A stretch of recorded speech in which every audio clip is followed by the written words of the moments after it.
आज की इस चर्चा को आरंभ करेंगे। ओम भूर्भुवः स्वः तत्सवितुर्वरेण्यं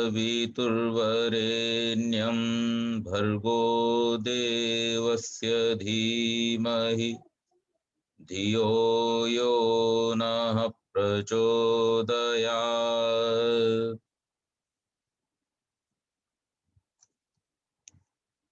आप सभी का आज की इस चर्चा में स्वागत है। और जैसा कि हमारा विषय है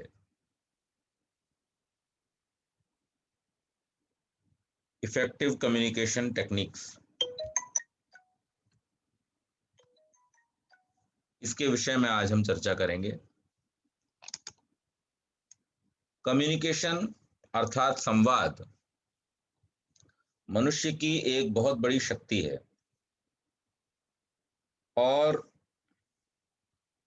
मनुष्य ही केवल मात्र एक ऐसा प्राणी है जो अपनी इस शक्ति का प्रयोग अपने रहते हुए और अपने बाद में भी कर सकता है। संवाद तो सब प्राणियों में होता है, कम्युनिकेशन सारे प्राणियों में होता है, लेकिन अपने पहले वालों से उस संवाद को ग्रहण करना और अपने आगे आने वालों के लिए उस संवाद को छोड़ना, ये शक्ति केवल और केवल मनुष्य के पास में है। तो इस संवाद की शक्ति को,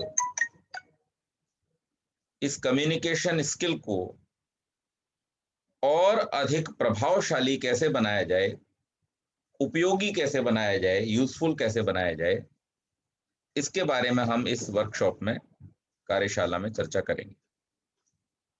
तो जैसा हम लोगों का नियम है, सबसे पहले हम आप सबसे सुनेंगे और इसलिए मैं आप सबके लिए मंच को ओपन करता हूं कि आप अपने अपने विचार कम्युनिकेशन के विषय में कृपा करके रखें।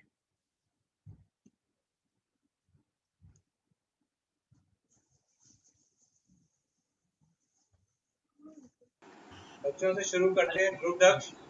दक्ष में पहले जाना चाहेंगे। नमस्ते पंडित जी। नमस्ते जी। नमस्ते। आई थिंक कम्युनिकेशन के बारे में ये चीज़ बहुत इम्पोर्टेंट है कि गुड कम्युनिकेशन बहुत चीज़ों को सॉल्व कर सकता है। आई थिंक अगर हम जो अच्छी चीज़ बोलनी है वो जाने और उस चीज़ को अच्छे से बोलें, वो बहुत इम्पोर्टेंट दो कंपोनेंट होते हैं। क्योंकि कभी कभी sometimes you know the right thing to say, but communication खाली राइट थिंग कहने की नहीं के बारे में नहीं है। It's also about saying the right thing in the right manner. I think good communication हर स्फीयर ऑफ लाइफ और हर रिलेशन में बहुत ज़रूरी है, बहुत इंपॉर्टेंट है। बिकॉज बहुत पॉइंट्स आते हैं ऐसे एवरीडे लाइफ में जहाँ कम्युनिकेशन अपॉर्चुनिटीज़ ओपन कर सकता है हमारे लिए। मैंने ऑब्जर्व किया है कि कभी मैंने अच्छे से किसी से कम्युनिकेट किया है तो एक एक नई अपॉर्चुनिटी मिल जाती है किसी नए पर्सन को जानने के लिए, कुछ न्यू वेंचर पे एम्बार्क करने के लिए। ऐसा नहीं कि हमें खाली कम्युनिकेट करना चाहिए अच्छे से ताकि हमारा कुछ फ़ायदा हो उसमें, but I think good communication is about respect and it's about honoring the other person also. तो आई थिंक अगर कोई आपको अपना टाइम दे रहा है और अगर कोई इन्वेस्ट टाइम और एनर्जी इन्वेस्ट कर रहा है आपसे बात करने में, तो I think communicating well, you owe that to them कि ज़रूरी होता है हर स्फीयर में। आई थिंक कम्युनिकेटिंग वेल और हर रिलेशन में गुड कम्युनिकेशन का अलग मतलब होता है। जैसे अगर एक पेरेंट चाइल्ड रिलेशनशिप हो, उसमें गुड कम्युनिकेशन क्या होती है उसका अलग मतलब हो सकता है, वर्सेस एक कॉर्पोरेट लाइफ में अगर एक बॉस और सबॉर्डिनेट में कम्युनिकेशन हो, उसका क्राइटेरिया अलग हो सकता है। तो आई थिंक इसलिए इस विषय पे चर्चा करना ज़रूरी है ताकि हम समझ सकें कि different kinds of good communication क्या हो सकते हैं और वो अपनी लाइफ में हम कैसे यूज़ कर सकते हैं। आई थिंक मेरी तरफ से ये विचार। Thank you. बहुत अच्छे, वेरी गुड। नमस्ते पंडित जी और सबको नमस्ते। नमस्ते दक्ष जी। आई थिंक कम्युनिकेशन स्किल्स को मैं एक हमारा जो एक पिछला टॉपिक था एंगर मैनेजमेंट, उसके साथ थोड़ा रिलेट करना चाहूँगा। क्योंकि हम एंग्री इसलिए होते हैं अक्सर क्योंकि हम एक दूसरे से कम्युनिकेट नहीं कर पाते अच्छी तरीके से। अगर हम किसी भी बात पर बहुत इम्पल्सिवली रिएक्ट करें, that is what gives rise to anger. I think अगर हम कम्युनिकेट करें instead of spontaneously reacting to something, तो हम एक दूसरे का नज़रिया जान सकते हैं, एक दूसरे का व्यू पॉइंट समझ सकते हैं, और जैसे कि ध्रुव ने बोला, इससे प्रॉब्लम सॉल्विंग में बहुत आसानी होगी। और मतलब अगर हम बात को अपने में दबाए रखें और किसी को कुछ बोले नहीं, अगर कुछ हमें हर्ट कर रहा है, तो आगे जाके ये बहुत हार्मफुल हो सकता है, क्योंकि it can lead to stress, tension and other such horrible repercussions. तो I think that is why communication is very important. और मैं यहाँ तक कहूँगा कि जंगें भी अवॉइड हो सकती है अगर हम ठीक से कम्युनिकेट करें। तो बस इतना ही कहना था। वेरी गुड, बहुत अच्छा। पंडित जी, मैं कहना चाहूँगा, जब सबसे पुरानी डेफिनेशन जो मैंने अपना जब कैरियर शुरू किया था कम्युनिकेशन की, हमें सिखाई गई थी कि कम्युनिकेशन वो है जो आपने कहा वो नहीं, जो सामने वाले ने समझा। What the other person understood is what is true communication. तो दोनों पासे जो हैं, it is basically to and fro. तो कम्युनिकेशन कभी भी one sided communication is a short failure, और दोनों तरफ से, एक कह रहा है, दूसरा सुन रहा है, दूसरा कह रहा है, या आप सुन रहे हो, it is a exchange of thoughts and information. और जितना कॉर्डियली और जितना अच्छे तरीके से की जाए, उतनी हेल्दी आउटकम्स होती हैं। तो मैं अपने पर्सनल एक्सपीरियंस से मैंने देखा है कि अगर आप रिस्पेक्टफुली और एम्पैथेटिकली दूसरे का सोचते हुए कम्युनिकेट करते हैं, तो उससे बहुत अच्छे आउटकम्स और रिजल्ट्स मिलते हैं, रादर देन के वन साइडेड कम्युनिकेशन की। आप जैसे ध्रुव ने कहा, एक टिपिकल बॉस और सबऑर्डिनेट में, वेयर बॉस एक साइड से ऑर्डर्स पास किए जा रहा है without a reciprocal of the thoughts of the जो काम करने वाला है, जो सबऑर्डिनेट है, इट कैन नॉट लास्ट। वो टेम्पररी चलेगा, बट लॉन्ग टर्म में ना वो रिस्पेक्टफुल ना सक्सेसफुल रिलेशनशिप और कम्युनिकेशन होगी। और बॉडी लैंग्वेज मैंने ऑब्जर्व किया है, हम कई इंटरव्यूज भी लेते हैं, नॉन वर्बल और वर्बल कम्युनिकेशन के ऊपर अगर हम देखें कि जितनी वर्बल कम्युनिकेशन या रिटन कम्युनिकेशन इंपॉर्टेंट है, उतनी नॉन वर्बल या बॉडी लैंग्वेज, या जैसे आप जेस्टर्स यूज करते हैं कम्युनिकेशन करते टाइम, बोलते टाइम, वो इक्वली इंपॉर्टेंट है। अगर हम किसी का इंटरव्यू लेते हैं, इनफैक्ट मैं देखता हूँ शुरू के 10 या 20 सेकंड में I know what I am looking for. तो अगर बहुत ज्यादा कोई नर्वस हो, या बहुत फिजिटी हो, या उसकी बॉडी लैंग्वेज, आई कांटेक्ट नहीं हो, ये सब चीजों से उसकी कॉन्फिडेंस और उसकी क्षमता का साफ पता चलता है। उसके बाद वो जो मर्जी बोल दे, सच्चा झूठा, लेकिन बॉडी लैंग्वेज कभी लाई नहीं करती है। ये मेरा ऑब्जर्वेशन है। आप नर्वस हो, या आपको आप बार बार ऐसे सिर पे हाथ लगाएं, हाथ जो भी करें, ये सब body language non verbal signals हैं जो कंफ्यूजन, जो एंजाइटी दिखाते हैं। तो वर्बल नॉन वर्बल कम्युनिकेशन बहुत जरूरी है। और कम्युनिकेट तो हम हर तरफ करते हैं, every day we are communicating left right centre. तो जैसे दक्ष और ध्रुव ने कहा, whether it is with relationships और official, we are privileged to be able to communicate. और जिसपे आज हम ज्यादा रोशनी डालना चाहेंगे इज वेदर हम सुनते हैं, लिसनिंग वर्सेस हियरिंग का फर्क। कि सब हियरिंग करते हैं, हम सोचते रहते हैं कि हम कब बोले, दूसरे की बात नहीं सुन रहे, तो दैट इज हियरिंग। और लिसनिंग जब उसकी पूरा ध्यान लगा कि हम सुने कि दूसरा क्या कहना चाहता है, उसके बाद हम अपना जवाब दें। तो मेरे हिसाब से इतना इम्पोर्टेंट एस्पेक्ट है ये इमोशन और कम्युनिकेशन का, ओवरऑल मिलके जो एक पर्सनालिटी डेवलपमेंट होती है। तो I think it is critical for anybody success, चाहे वो यंग चिल्ड्रन हो, या यंग जॉब सीकर्स हो, या रिलेशनशिप्स हो। Without communication there is no success, what I feel. Thank you.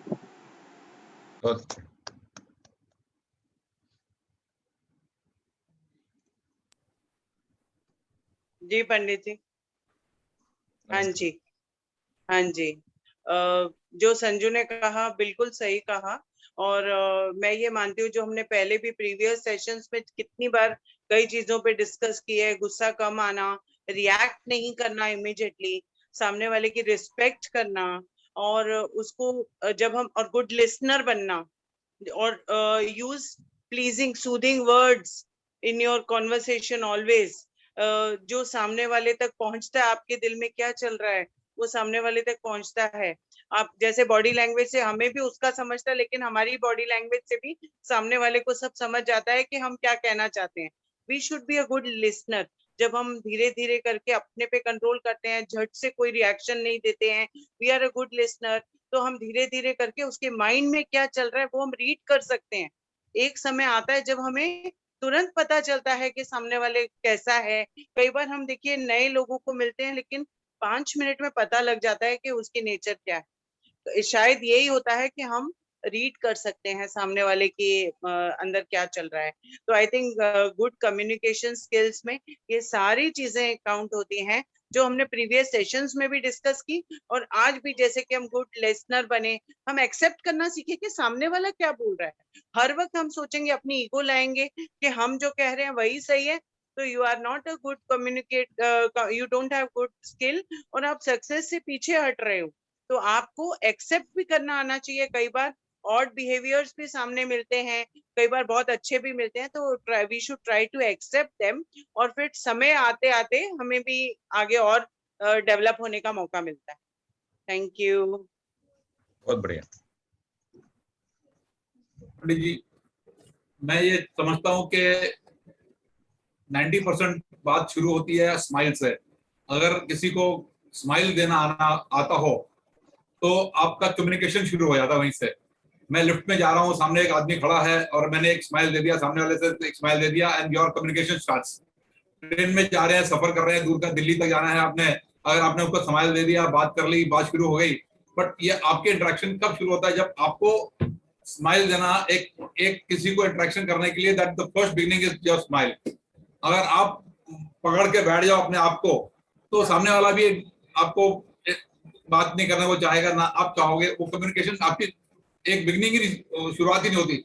I find nowadays बच्चे लोग जो हैं, किसी नए आदमी से, किसी नए लोगों से, किसी नए बाहर वालों से बोलेंगे जाके बात करो, उनसे जरा बात करो. मैं तो नहीं करता, मैं उनको जानता नहीं, मैं उसको पहचानता नहीं. अरे किसी को मिलोगे, किसी से बात करोगे तो ही बात शुरू होगी. अगर कम्युनिकेशन शुरू करने के लिए somebody has to start. अगर यही सोचते बैठेंगे कि सामने वाला बोले फिर मैं बोलूं, तो वो कम्युनिकेशन तो स्टार्ट ही नहीं होगी. एक बार स्टार्ट हो जाए, फिर एंड कहाँ जाता है, वो सही है नहीं सही है, हमारे विचार का मिलता है नहीं मिलता है. हमारे विचार का मिला तो ठीक है, उसको साथ में लेके चलेंगे, नहीं मिला तो अगले दिन उसको नमस्ते करेंगे, भैया ये आदमी हमारे मतलब का नहीं है, हमारे विचार का नहीं है, ये भैया इसको नमस्ते कर दो. तो I found myself, I think so के first thing is that everybody should know to smile. एक आदमी को, सामने वाले को रिस्पेक्ट स्माइल से ही दे दिया जाएगा. सामने वाला खुद सामने चल के आएगा, बात बढ़ेगी, and then relations you can start your new relations there in there. So that is what I find, that to smile और एक बात करने के लिए you have to do something, right? बहुत अच्छा.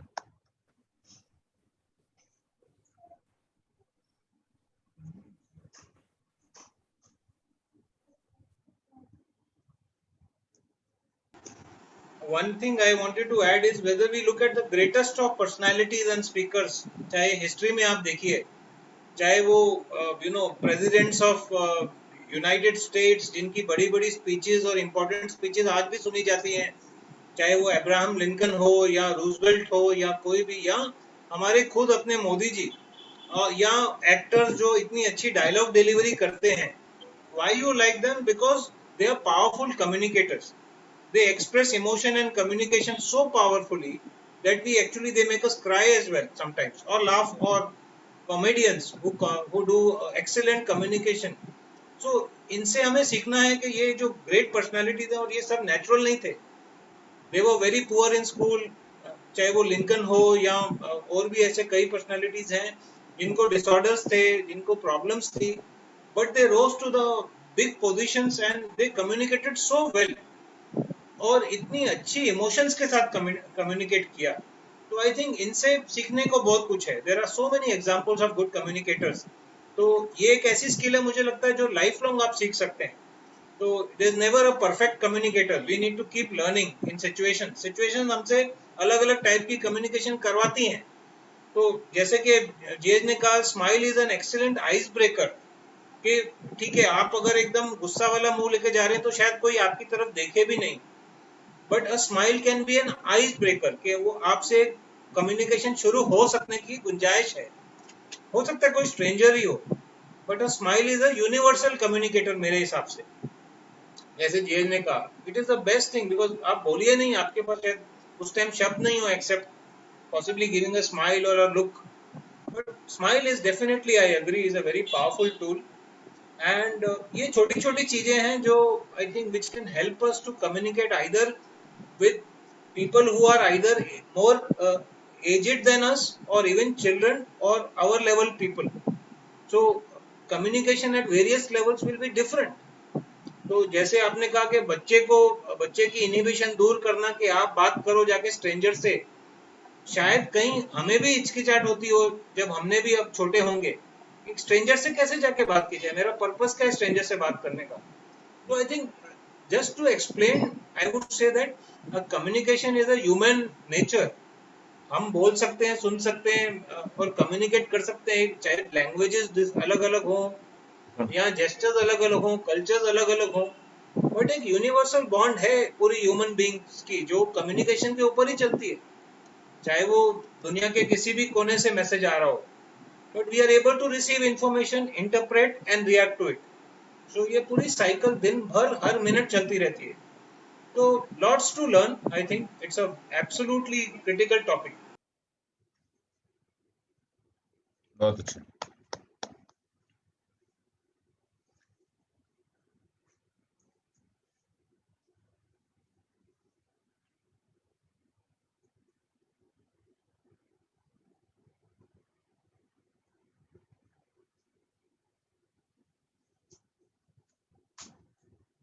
जिया जी, अभिलाषा जी, अलका जी, कुछ ऐड करना चाहेंगे? पंडित जी, ये नमस्ते। नमस्ते जी। ये जो टॉपिक है वो बेसिकली मेरा वीक पॉइंट है, सो मैं ज्यादा सुनना पसंद करूंगी to learn from it. So since थोड़ा है, मेरे टेम्पर इश्यूज भी हैं, थोड़ी इमोशनल ज्यादा हूँ, सो कई बार होता है कि नहीं डील कर पाते हैं किस तरह से अपना पॉइंट देना है। I think I learn from this. But Sonal, I must say, as a teacher, you are an absolutely wonderful communicator, because आप इतने बड़े audience और इतने सारे बच्चों को handle करते हो, and you are teaching them knowledge. So hats off कि you have done. Emotions are different. Let's keep, I think, emotions as a separate topic, but you have successfully taught children. So that's a big communication. I did actually. And इसकी smile से ही इतना कुछ हो जाता है। ये इसकी smile, and she is very soft spoken to all. वो घर में इमोशंस चलते रहते हैं सभी। नहीं, ये पॉइंट सही है। बच्चों के साथ पता नहीं हो गया, आई मीन कभी भी प्रॉब्लम नहीं आई, बट ये तो पर्सनल है। आप लोग फैमिली हो तो आपके सामने मैं बोल सकती हूँ जो भी मेरा है weakness. So that's ji.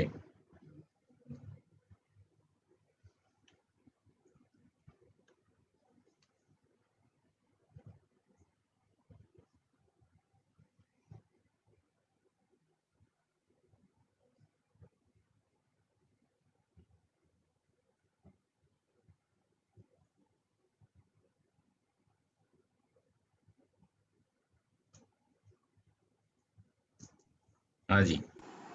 One last point to add, since this is my favorite topic, I will intervene. कि जैसे हम लिखते हैं, कई बार हमारी सोच और लिखने में बहुत फर्क होता है।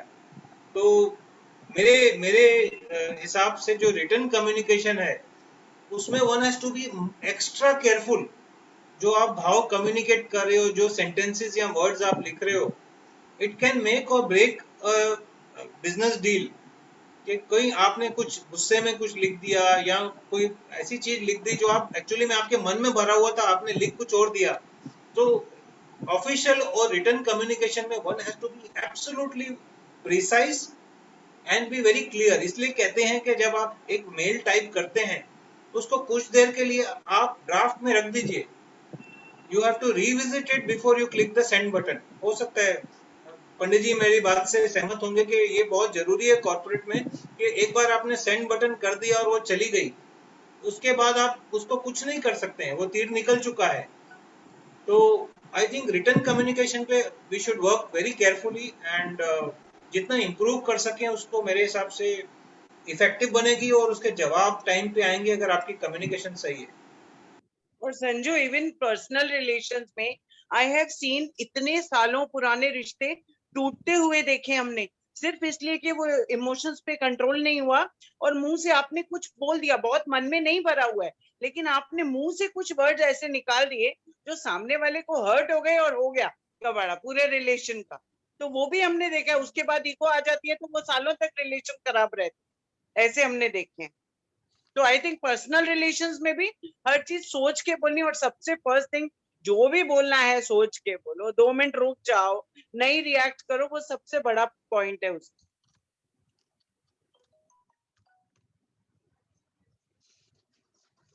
जी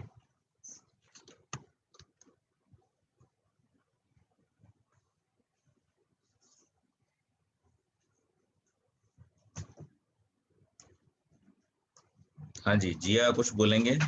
Alka ji.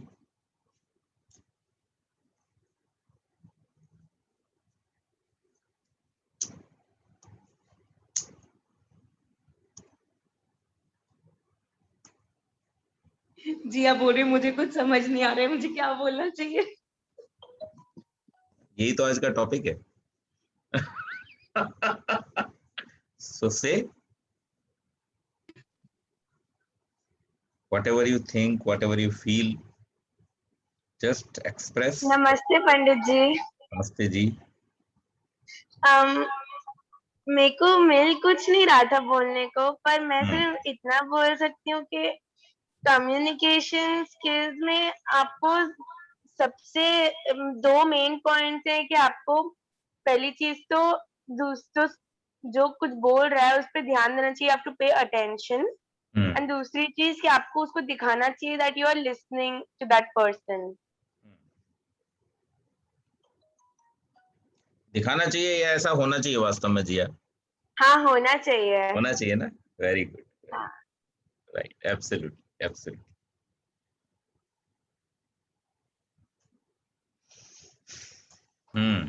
I think in our group, maximum communication and debates Dhruv has attended, and he has actually done so many debates in his college. It's a fantastic preparation which goes into these debates. So Correct. Dhruv, what exactly you faced during your initial debates? You must share with the group how tense it is actually. I think most people जब debate सुनते हैं, जब debate का नाम सुनते हैं, I think उनके दिमाग में पहली ये चीज़ आती है कि लोग ज़ोर से बात कर रहे हैं और एक दूसरे को कट ऑफ कर रहे हैं और एक दूसरे को अपॉर्चुनिटी नहीं देते हैं बात करने के लिए। बट आई थिंक जब हम डिबेट्स करते हैं, डिबेट का एक बहुत इम्पॉर्टेंट कंपोनेंट एक रिबटल राउंड होता है, जहाँ आप अपने ओपोनेंट की बात सुने और उसे काउंटर करें, और उसके लिए काफ़ी मार्क्स भी होते हैं। और अगर आप सुन ही नहीं रहे हो और अगर आप अपनी बात कर रहे हो, आप कभी अच्छे से समझ ही नहीं पाओगे कि आपका ओपोनेंट कहना क्या जा रहा है, और सारे पॉइंट्स उन्हें मिल जाएंगे क्योंकि आपने कुछ काउंटर ही नहीं किया। I think without good listening you can't be a good speaker without being a good listener first. I think वो एक बहुत इंपॉर्टेंट चीज़ है। और आई थिंक हर डिबेट से कॉन्फिडेंस बढ़ता जाता है और आप बेहतर होते जाते हैं और आप और समझते हैं कि लोग किस प्रकार अपने आप को प्रेजेंट करते हैं। और because how you present yourself is a very strong indicator of how you are. और आप नहीं जानते आप कब आपको कौन देख रहा है, कोई आप आपने कुछ खूबी पर रखना चाह रहा है या आपको टेस्ट कर रहा है। तो आई थिंक हमेशा गुड डिबेट्स में एक गुड लिसनर होना बहुत ज़रूरी है। ये मेरा एक्सपीरियंस है एज अ डिबेटर। बहुत अच्छा, वेरी गुड। चलिए, सो वेरी गुड, बहुत अच्छा, बहुत अच्छे विचार, बहुत अच्छा डिस्कशन कम्युनिकेशन स्किल्स के बारे में हम लोगों ने आज किया है। कुछ की पॉइंट्स जो मैंने नोट किए हैं आप सबसे, तो ध्रुव ने सबसे पहले कहा कि saying right thing in right manner is very important in communication. अब आप यहाँ पर देखिए, मैंने जब टाटा मोटर्स ज्वाइन किया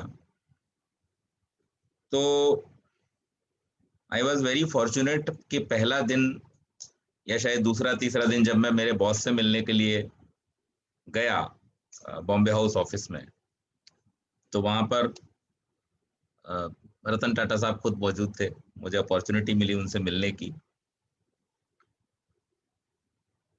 तो अपने बॉस के कैबिन में जाने से पहले मैं मेरे एक कुलीग के साथ में बैठा हुआ था, जो ऑब्वियसली मुझसे काफी सीनियर थे टाटा मोटर्स में, और हम दोनों का रिपोर्टिंग एक ही बॉस को था।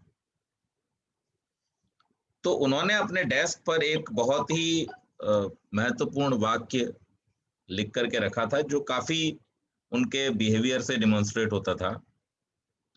वो था, it takes great courage to speak but it takes more to listen. बोलना एक कला है। बोलने के लिए जब पहली बार हम पब्लिक के बीच में होते हैं या किसी के सामने होते हैं, स्टेज पर होते हैं, तो बहुत नर्वसनेस होती है। लेकिन धीरे धीरे धीरे धीरे जैसे जैसे हम बोलना सीखते जाते हैं, हमारी ये नर्वसनेस खत्म हो जाती है और फिर हम एलोक्वेंट स्पीकर बन जाते हैं। जो हमें विषय बोलना है, हमारे मस्तिष्क का और हमारी वाणी का एक कोऑर्डिनेशन बहुत अच्छे से हो जाता है और फिर हमें उन चीजों पर बार बार सोच सोच के बोलने की आवश्यकता नहीं पड़ती। We can speak extempore. लेकिन to listen is an skill which we have to develop.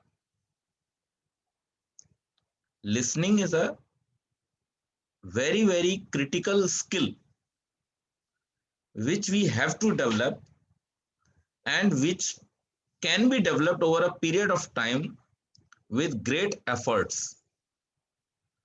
आप सुनना ऐसे ही नहीं सीख सकते जैसे आप बोलना सीख जाते हैं। सुनना सीखने के लिए आपको बहुत समय लगता है, बहुत एफर्ट्स लगते हैं और बहुत साहस लगता है कि आप दूसरों की बात को सुनना सीख सकें। बड़े बड़े धुरंधर व्यक्ति जो बोलने में बहुत माहिर हैं, उनको भी सुनने में कच्चा देखा जाता है। सो जो बात ध्रुव ने कही वो एब्सोल्युटली करेक्ट है कि हर चीज को, हर बात को सही समय पर और सही तरीके से कहना, ये आना चाहिए एक अच्छे कम्युनिकेटर को। लेकिन उसे ये भी आना चाहिए कि वो कौन सी चीज को किस समय किस व्यक्ति से उसने सुना है उसको भी एनालाइज करना सीख सके। Then only he will be a communicator in true sense. Otherwise, what will happen? If you speak well, but if you are not perfect in listening, then you will communicate wrong things. So communication as a whole, जो संजय भाई साहब ने बात कही, is not only what you say, it also includes what the person whom you are saying it understands. आपने क्या कहा, आपने कुछ भी कहा, लेकिन सामने वाले को समझ में नहीं आया, तो उस कहे हुए का कोई मायने नहीं, कोई मीनिंग नहीं। मान लीजिए मैं किन्हीं ऐसे लोगों के बीच में भाषण देने जाऊं जिन लोगों ने हिंदी भाषा को कभी सुना ना हो, और मैं एकदम शब्दों से, अलंकारों से, विशेषणों से सुसज्जित भाषा में जाकर के वहां पर एक बहुत अद्भुत भाषण दे दूं, तो भाषण तो बहुत अच्छा हुआ, लेकिन कम्युनिकेट कुछ नहीं हुआ। So communication is not about saying, it's about communicating. तो सामने वाले को अगर समझ में नहीं आ रहा, सामने वाले तक आपकी अगर बात पहुंच नहीं रही तो आपके उस कहे हुए का कोई अर्थ नहीं रह जाएगा। तो इसलिए सुनना जरूरी है। सुनने से क्या होता है? सुनने से आप सामने वाले को समझ पाते हैं कि वो क्या समझता है। आप जब तक यही नहीं समझेंगे कि सामने आपके जो बैठा हुआ जिससे आप अपनी बात कहना चाहते हैं वो क्या समझता है, तब तक आप अपनी बात को सही तरीके से कह ही नहीं पाएंगे। और किसी भी बात को कहने का जो सबसे सही तरीका होता है वो यही होता है कि वो बात सामने वाले तक कन्वे हो जाए, पहुंच जाए। सो कम्युनिकेशन का जो मीनिंग है, संवाद का जो मीनिंग है वो क्या है कि हम अपने भावों को, अपने विचारों को या किसी घटना के बारे में जिसके बारे में हम बताना चाह रहे हैं उस बात को सामने वाले तक पहुंचा सकें, उस तक उसको कन्वे कर सकें। ये कम्युनिकेशन का पर्पस है। अब इसकी थोड़ी सी फिलॉसफी में हम जाएंगे। आप बताइए कि संसार में जितने भी मनुष्य हैं और जितनी भी भाषाएं हैं, ये सब भाषाएं सब मनुष्यों को नहीं आती और सब भाषाएं सब मनुष्यों ने बनाई भी नहीं है। सो बेसिकली कुछ भाषाएं कुछ मनुष्यों ने बनाई और उनको सीखने वाले लोग उन भाषाओं को समझने लगे और वो विचार उनके आपस में उन भाषाओं में कम्युनिकेट होने लगे। लेकिन संसार के जो बाकी के प्राणी हैं, पशु पक्षी हैं, उनमें तो इस तरीके की भाषा नहीं होती, उनमें तो व्याकरण नहीं होता। तो क्या वो कम्युनिकेट नहीं करते एक दूसरे के साथ में? क्या वो अपने जीवन की क्रियाओं को नहीं करते? या और थोड़ा गहराई में चले जाएं, अगर मनुष्य ने, सोचिए, भाषा ना बनाई होती, समटाइम्स इन अ सिचुएशन, जब हम बचपन में खेला करते थे हाइड एंड सीक, तो हाइड एंड सीक में दो छुपने वाले लोग कई बार ऐसे डायरेक्शंस में होते थे जहां वो एक दूसरे को देख रहे होते थे लेकिन ढूंढने वाला नहीं देख पा रहा होता था। तो उस समय आप बोल करके तो एक दूसरे को नहीं बता सकते, तो फिर आप क्या करते हो? फिर आप एक लैंग्वेज यूज करते हो जिसके बारे में संजय भाई साहब ने कहा, that is called body language. अब ये आप चाइना का हो, जापान का हो, अमेरिका का हो, इंग्लैंड का हो, हिंदुस्तान का हो, महाराष्ट्र का हो, पंजाब का हो, किसी के भी ऐसे ऐसे कीजिए, ऐसे, that means come here, that means इधर मत आना, आंखें बड़ी बड़ी मतलब गुस्सा, स्माइल जिसके बारे में भी राजेश जी चर्चा कर रहे थे, smile means acceptance, smile means I want to communicate, I want to talk। तो ये जो बॉडी लैंग्वेज की भाषा है, शरीर के द्वारा, शरीर की भिन्न भिन्न मुद्राओं के द्वारा, शरीर के भिन्न भिन्न आकृतियों के द्वारा हम जो एक दूसरे के साथ कम्युनिकेट करते हैं वो यूनिवर्सल है, वो किसी क्षेत्र विशेष का नहीं है, वो किसी भाषा विशेष, व्याकरण विशेष से जुड़ा हुआ नहीं है, वो क्या है? यूनिवर्सल है। प्रेम की भाषा, स्पर्श की भाषा, इसके लिए आपको किसी शब्द की, किसी व्याकरण की आवश्यकता नहीं पड़ती। तो हम सबसे पहले तो ये समझने का प्रयास करें कि भाषा का उद्देश्य क्या है। भाषा का उद्देश्य है, शब्दों का उद्देश्य है किसी संदेश को सामने वाले व्यक्ति तक पहुंचाना,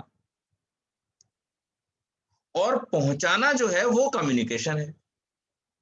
तो इसकी शर्त अब यहां पर ये समझ में आ गई कि पहुंचाने के लिए हमें पहले सामने वाले व्यक्ति की क्या आवश्यकता है, क्या कैपेसिटी है, क्या अंडरस्टैंडिंग है, उसको समझना पड़ेगा।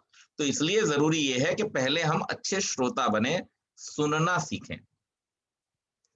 और जब हम सुनना सीख जाएंगे तो देखिए भगवान ने कैसी प्रोसेस बनाई है, दो कान, दो कानों के बीच में क्या डाला है? दिमाग, और दिमाग के बाद में फिर प्रोसेस होकर के चीज आती है मुख पर।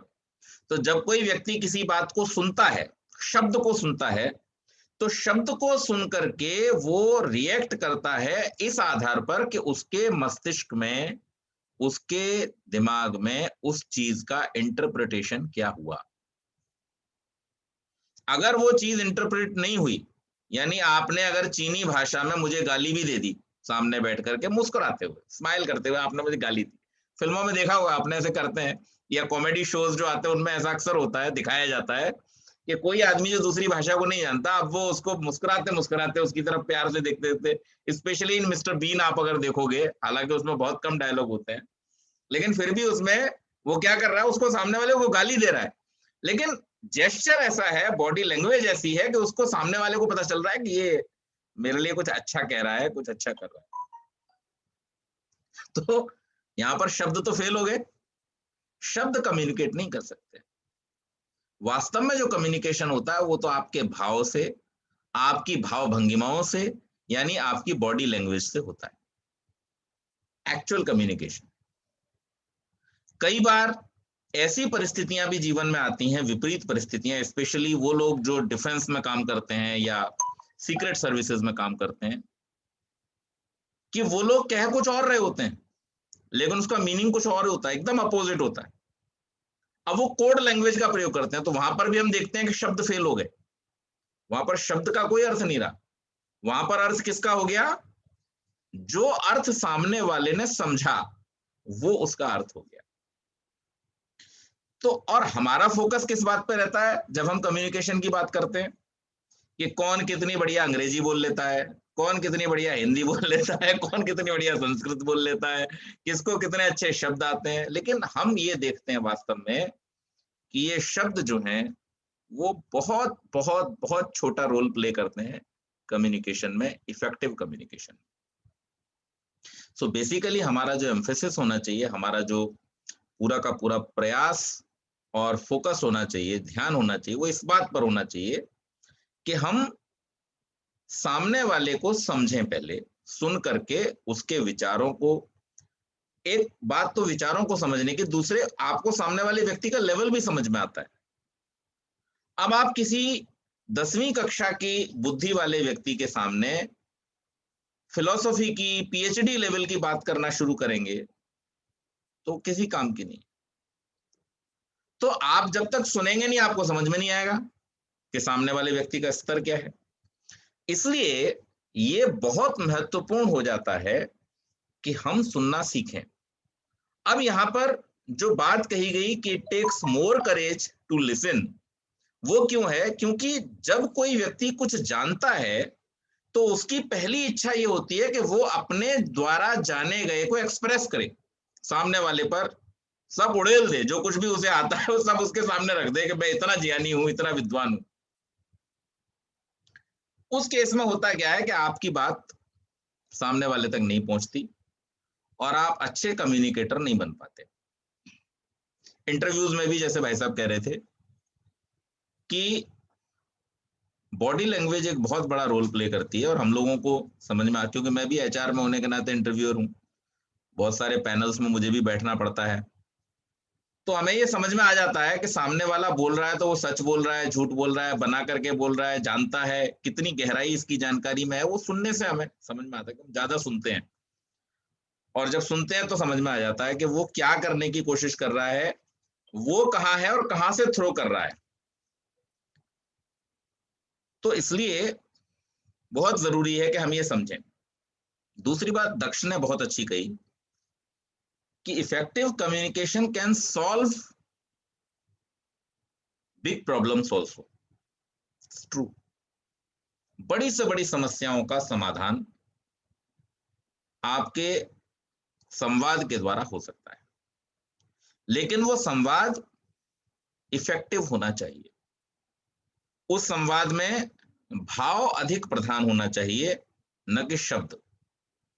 शब्दों से ज्यादा महत्व भाव रखते हैं। कई बार आपने देखा होगा बहुत बड़ा झगड़ा चल रहा होता है और कोई व्यक्ति बड़े प्यार से आकर के उसको सुलझा देता है, 2 मिनट में सब पूरा गुस्सा शांत हो जाता है, सब अरे भाई छोटी सी बात है, ठीक है रहने दो, कोई बात, आप ऐसे कर लो, आप ऐसे कर लो, हो गया, और दोनों लोग संतुष्ट हो जाते हैं। लेकिन वही बात जब गुस्से से कही जाती है, अपना प्रभाव जमाने के लिए कही जाती है, धौंस जमाने के लिए कही जाती है, तो वो फिर सॉल्यूशन की ओर नहीं ले जाती, बल्कि युद्ध की ओर ले जाती है, लड़ाई की ओर ले जाती है, झगड़े की ओर ले जाती है। और जैसा सुधा दीदी ने कहा कि मेरी ही बात सही है, तो ये बात तो यास्काचार्य ने भी कही है कि झगड़े के जो कुछ कारण उन्होंने गिनाए हैं, उनमें से एक कारण ये है कि मेरी बात जो मैंने कहा वही सही है। ये झगड़े का एक बहुत बड़ा कारण है और इसकी वजह से झगड़े होते हैं। तो इसलिए कम्युनिकेशन में इस चीज का बहुत बड़ा महत्व है कि इसका जो टारगेट है, इसकी जो अप्रोच है, वो भी सही होनी चाहिए कि हम किस चीज को किस रूप में प्रस्तुत करना चाहते हैं। इसके बाद में एक और बात आई कि जो हमने कवर कर ली है verbal and non verbal communication की, तो उसका अपना एक बहुत बड़ा महत्व है। और लिसनिंग वर्सेस हियरिंग, ये इंपॉर्टेंट क्यों हो जाता है? जैसा मैंने अभी कहा कि अगर हम दूसरों की बात को अनसुना कर देंगे, या ध्रुव जी ने जो बताई थी बात अपने डिबेट में पार्टिसिपेशन और उसमें सक्सेसफुल होने के लिए जो एक मंत्र है, वो ये है कि आप सामने वाले की बात को जब तक सुनेंगे नहीं ठीक प्रकार से, तब तक आप उसको काउंटर नहीं कर पाएंगे। क्योंकि सामने वाले का लॉजिक क्या है, सामने वाले का विचार क्या है, उस विचार को समझे बिना आप उस विचार के लिए काउंटर तैयार नहीं कर सकते। तो इसलिए किसी भी ऐसी परिस्थिति में जहां पर आपको सामने वाले के विचारों को एनकाउंटर करना है, उस स्थिति में भी आपके लिए सुनना बहुत आवश्यक है। आपको सुनना पड़ेगा ही, उसके बिना आप नहीं कर पाएंगे। और इसके बाद में एक और चीज है कि गिविंग रिस्पेक्ट। तो सुनना केवल यही नहीं है कि हम सुनना चाहते हैं इसलिए सुन रहे हैं, या हमारा कोई उल्लू सीधा हो रहा है इसलिए सुन रहे हैं। ये इसलिए भी है कि हम जिसको सुन रहे हैं उसको हम सम्मान देते हैं। तो उसके लिए भी आप अगर उसकी बात को सुनते हैं तो एक वहां पर भी कम्युनिकेशन चल रहा है आपकी तरफ से। अब आप कुछ कह नहीं रहे वहां पर, लेकिन आप सामने वाले की बात को ध्यान से सुन रहे हैं, तो आपकी तरफ से ये ऑटोमेटिक कम्युनिकेट हो रहा है कि आप उस व्यक्ति का सम्मान करते हैं। नहीं तो आप अनमने हो जाएंगे, आप एब्सेंट हो जाएंगे, आप सुनेंगे नहीं। तो हियरिंग और लिसनिंग यहां पर एक इंपॉर्टेंट रोल प्ले करती है। और वहां फिर ये नहीं होता कि जब आपसे पूछा गया कि सुना, तो आप फिर चौंक करके कहते क्या आपने क्या कहा, मैंने सुना। तो कम्युनिकेशन एक बहुत बड़ी चीज है, बहुत विस्तृत चीज है, जिसको हम 30-35 मिनट में तो कवर नहीं कर सकते। इसके लिए हमको बहुत कुछ और समय देने की आवश्यकता है। और जो आपने बात कही स्माइल की, तो निश्चित रूप से ये यूनिवर्सल जेस्चर है जो परमात्मा की ओर से हमको मिला। हमारे मित्र थे जो अब नहीं रहे, कवि ओम जी, बड़ी सुंदर सुंदर कविताएं उन्होंने लिखी। तो वो एक कविता कहा करते थे कि भाई हंसने का सौभाग्य परमात्मा ने सिर्फ मनुष्य को दिया है। आपने किसी गधे को हंसते हुए नहीं देखा होगा, न मुस्कुराते हुए देखा होगा। फिर वो आगे उसमें हास्य जोड़ते थे, क्योंकि वो हास्य के कवि थे। तो कहते थे अगर कोई व्यक्ति मुस्कुराता नहीं है तो उससे दो बातें सिद्ध होती हैं, या तो वो अभी अभी गधे से मनुष्य बना है इसलिए उसने मुस्कुराना सीखा नहीं, और या फिर वो आगे गधा बनने की तैयारी में, इसलिए उसने अभी से मुस्कुराना छोड़ दिया। कहने का मतलब ये है कि मुस्कुराना जो है वो मनुष्य की एक विशेषता है, एक बहुत इफेक्टिव टूल है। इससे आप केवल मात्र संवाद शुरू कर रहे हैं ऐसा नहीं, इससे आप दूसरे को प्रसन्नता देते हैं। आप किसी व्यक्ति की ओर अगर हल्का सा स्माइल दे दें, कोई व्यक्ति बहुत क्रोध में, बहुत अवसाद में, डिप्रेशन में भरा हुआ बैठा है, अकेला बैठा है, आप कुछ मत कीजिए, आप उससे बात भी मत कीजिए। शायद हो सकता है उस समय में आपका एक भी शब्द उसको नागवार गुजरे, वो उसको स्वीकार करने की स्थिति में न हो। लेकिन जब आप उसकी तरफ एक स्माइल देते हैं, तो कहीं ना कहीं वो उसके स्ट्रेस को, उसके डिप्रेशन को कम करने वाली होती है। कितना ही ज्यादा क्यों ना डिप्रेस्ड हो, कितना ही ज्यादा क्रोध में क्यों ना हो, लेकिन एक स्माइल, और वो किसी जान पहचान के आदमी की हो ये भी जरूरी नहीं है, कोई अनजान आदमी भी। आज की मैं आपको घटना बताता हूँ, मैं भिवंडी अपना वेयर हाउस विजिट करने गया और मेरे साथ में मेरे जो असिस्टेंट है नवनाथ खरे जी, हालांकि वो एज में काफी बड़े, अभी रिटायर हो गए वो इस वर्ष, एज ए कंसल्टेंट वो अभी हमारे साथ काम कर रहे हैं। तो वो मेरे साथ बैठे हुए थे और मैं अपनी गाड़ी से जा रहा था।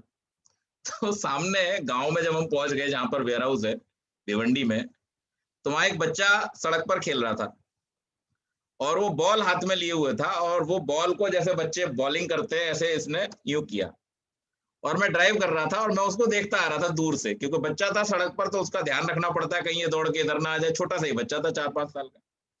तो उसने जैसे ही ऐसे किया तो मैंने फटाक से उसको यूं, जैसे मैंने बॉल अंदर कैच कर ली ऐसा कर दिया, बस इतना करना था। वो इतना जोर से मुस्काया तो नवनाथ जी बड़े प्रसन्न हो गए, बोले सर आपने तो इसका दिन बना दिया। वो इतना खुश हो गया। तो कई बार हम एक मुस्कान देकर के भी किसी को प्रसन्न कर सकते हैं, उसका स्ट्रेस, उसका गुस्सा, उसका डिप्रेशन कम कर सकते हैं। तो ये भी एक कम्युनिकेशन है। तो कम्युनिकेशन एज ए होल बहुत बड़ी चीज है और इसको हम आगे के सत्रों में ले सकते हैं। अभिलाषा जी ने जो कहा कि उनकी कमजोरी है, पंडित जी आपने उनको बहुत कुछ कम्युनिकेट कर दिया उस बच्चे को, खाली उतने में आपके आंखों से और उसे आपको जो कम्युनिकेट करना था और उसने जो करना था वो हो गया। यस। तो अभिलाषा जी ने जो कहा कि कम्युनिकेशन उनकी वीकनेस है, उन्होंने ये जो कहा है, एक्चुअली मैं ये समझता हूं कि जितनी सफाई से और जितनी ईमानदारी से उन्होंने इस बात को कह दिया, यही actually communication. If you can communicate your feelings, your inner self to others, that is the communication. तो हम इस कम्युनिकेशन की जो परिपाटी है उसको समझें। और एक वर्कशॉप है, चूंकि ये तो इस वर्कशॉप के दृष्टि से मैं आपको 2 चीजें बताना चाहता हूं यहाँ पर, जो हमने बचपन से सीखी हैं संवाद के बारे में। एक श्लोक हम बचपन से सुनते आ रहे हैं, आप सबने भी सुना होगा, सत्यम ब्रूयात प्रियम ब्रूयात न ब्रूयात सत्यम अप्रियम प्रियम च नानृतम ब्रूयात एष धर्म सनातन।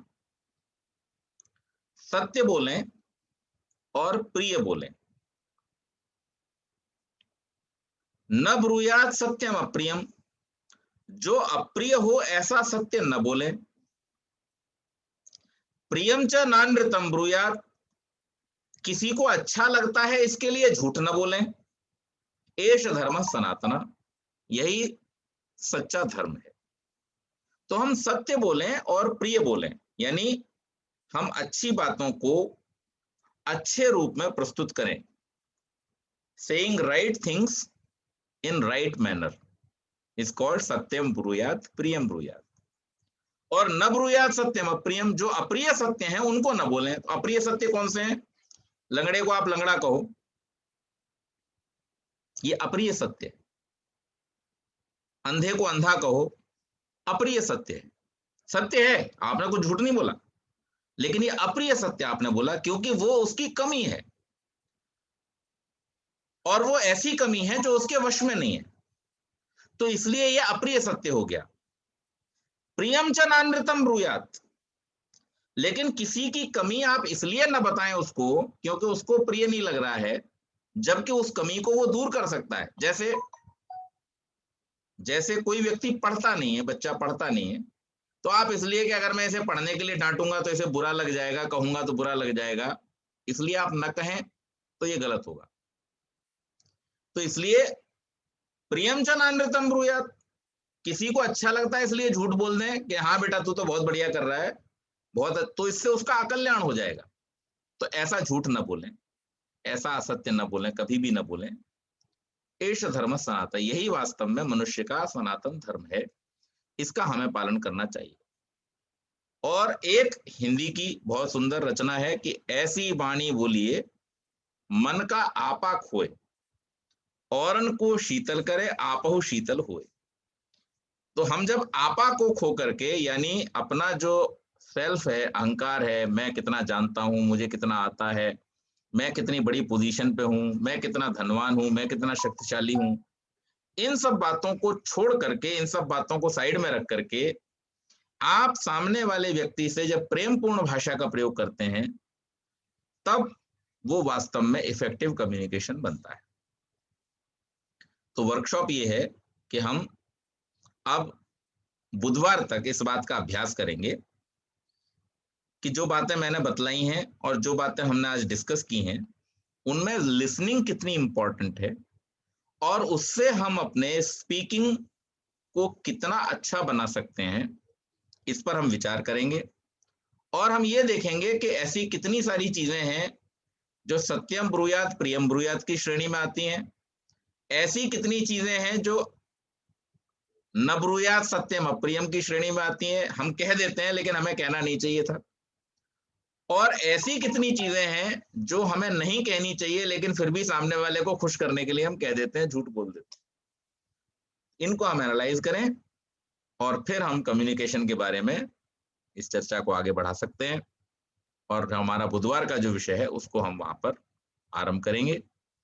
तो हालांकि इसके विषय में बहुत छोटी सी चर्चा हुई है, अभी काफी कुछ है कम्युनिकेशन के विषय में कहने के लिए, लेकिन आगे आने वाले सत्रों में हम इस विषय को साथ में रखेंगे, क्योंकि कोई भी चीज, कोई भी विषय आप तक पहुंचाने के लिए कम्युनिकेशन तो की ही है।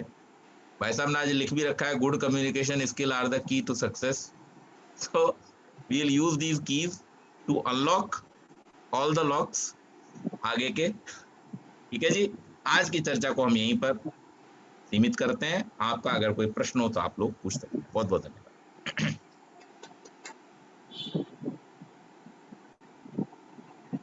जी Pandit ji, I think it was wonderful. बहुत अच्छे से जो आपने पॉइंट्स रखे और इंटरप्रेट किया है जो सबने कहा। मुझे लगता है जैसे हम कंटिन्यू करें द पावर ऑफ साइलेंस, तो it is also a powerful communication tool, कि not just for self development but also for कि आप बात करें कब अपने आप को पॉज करना चाहिए या कब शांत रहने में is a more better communication than talking. तो वो भी एक अच्छा लिंक हो जाएगा अगले सत्र के लिए। और जो लोग नहीं जुड़ पाए, आई think it could be a revision also, कि कुछ ऐसी सिचुएशंस या एक आध ऐसी कम्युनिकेशन टेक्निक्स शायद हमारे बच्चे एक दो इनैक्ट करके बता सकते हैं कि आप एक ही चीज को गुस्से में और हंसते हुए और दूसरे तरीके से कैसे बात करेंगे to explain communication. I think that my request के वेडनेसडे के इसमें हम 15-20 मिनट इसके ऊपर स्पेंड करें और फिर साइलेंस के ऊपर आप हमें ज्ञान दीजिए। बिल्कुल, बहुत अच्छी बात आपने कही है। और मैं कह रहा था, एक रिक्वेस्ट मेरी ये है कि एक तो सभी लोग समय से जुड़ें कोशिश करके, दूसरी बात जुड़ें। अब हम 10-20 तो लोग ही हैं और वो लोग भी अगर उपस्थित ना हो तो फिर थोड़ा सा ये लगता है कि अधूरा अधूरा सा लगता है। दूसरी बात ये जो आपने कही, और अगला हमारा जो विषय है उसके लिए भी आपको एक थॉट प्रोसेस देता हूं बुधवार तक के लिए। गुलजार साहब जो बहुत अच्छे शायर हैं, उनकी एक गजल है, आप सबने सुनी होगी, बहुत प्रसिद्ध है, और संजीव कुमार जी की फिल्म में उस गजल को यूज किया गया है, मौसम फिल्म में। उसका एक आखिरी का स्टैंजा है कि या बर्फीली सर्दियों में किसी भी पहाड़ पर वादी में गूंजती हुई खामोशियां सुने। So this is the thought for Wednesday, कि हम साइलेंस को सुनना सीखें। और जब हम साइलेंस को सुनना सीख जाएंगे कि कोई व्यक्ति अगर शांत है तो उस शांत व्यक्ति की बॉडी लैंग्वेज से हम ये समझ जाएं कि वो क्या कहना चाहता है, that is called the real communication.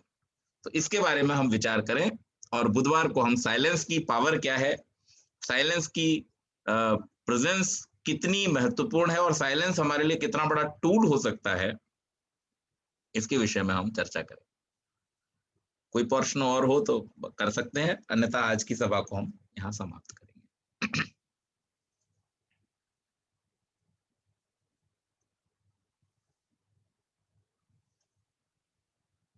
हाँ जी ध्रुव जी, कह रहा था जी, मैं ये कह रहा था जैसे आपने ये कहा कि कम्युनिकेशन और बॉडी लैंग्वेज दोनों साथ में चलना बहुत जरूरी है। अगर दोनों मैच करते हैं नहीं करते हैं, जैसे कि हम लोग कई बार अपने फैक्ट्री में अपनी जगह पे इसको आजमाते हैं कि कोई कस्टमर अगर कोई आता है, कोई व्यापारी आता है और वो बहुत सारी कुछ चीजें डिमांड करता है, लेकिन उसकी बॉडी लैंग्वेज जो है वो डिमांड उसके साथ मैच नहीं करती है, तो हम समझ जाते हैं कि ये आदमी जो है सिर्फ बात ही करने वाला है, ये बंदा सिर्फ बात ही करेगा, ये लेने वाला नहीं है।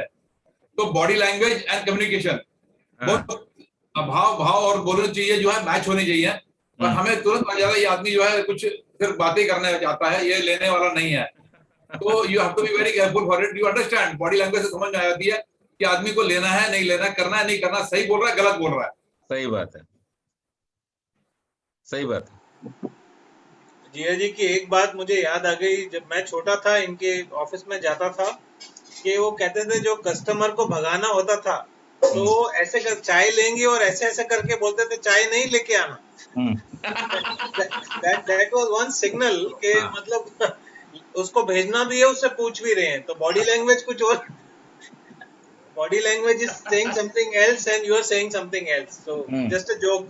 वो ऐसा था कि जब हमें पता है कि ये आदमी सिर्फ टाइम पास कर रहा है तो हम उसको बोलते थे चाय पियोगे, बोले अच्छा ठीक है। तो जब कल चाय बनाओ तो प्यून को कहते थे भैया नथुराम की चाय ले आ, तो नथुराम की चाय का मतलब ये भैया ये अभी नहीं चाहिए, इसको नहीं लाना है, तो डिले करना।